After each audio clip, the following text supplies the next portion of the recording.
Masakit man sa akin ito, ngunit kailangan nating gawin ang tama. At dumating na tayo sa punto na ayon sa Ombudsman ay malapit na ang paghain ng patong-patong na kaso labang sa dating Speaker. Hindi ako Pangulo ng aking pamilya. Hindi ako Pangulo ng aking kaibigan.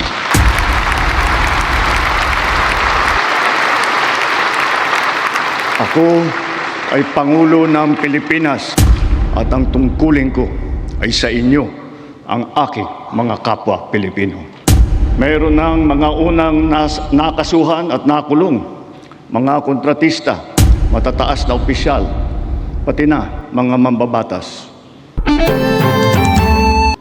Honorable members of the 20th Congress of the Philippines, ang Pangulo ng Republika ng Pilipinas, Kagalang-galang Ferdinand R. Marcos Jr.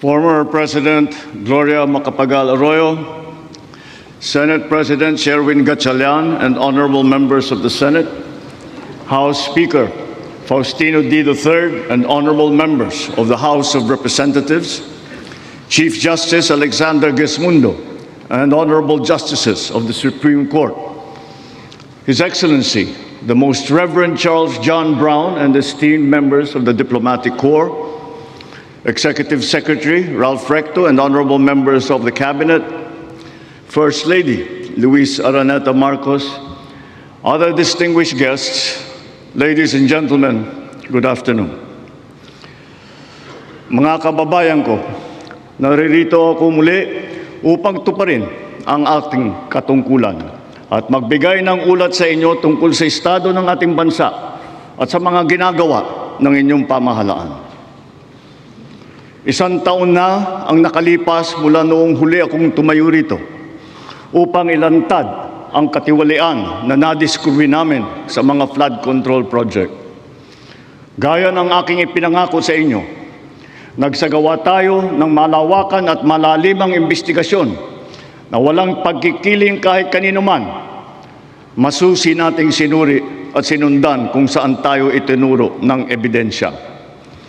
Lahat ng kailangang gawin ay ginawa natin upang matuntun ang punot dulo. Mayroon ng mga unang nakasuhan at nakulong, mga kontratista, matataas na opisyal, pati na mga mambabatas.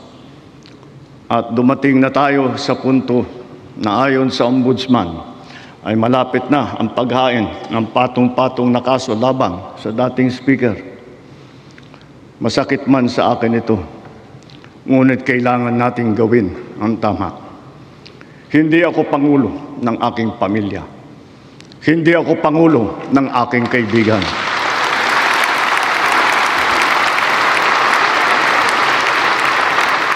Ako ay Pangulo ng Pilipinas at ang tungkulin ko ay sa inyo, ang aking mga kapwa Pilipino.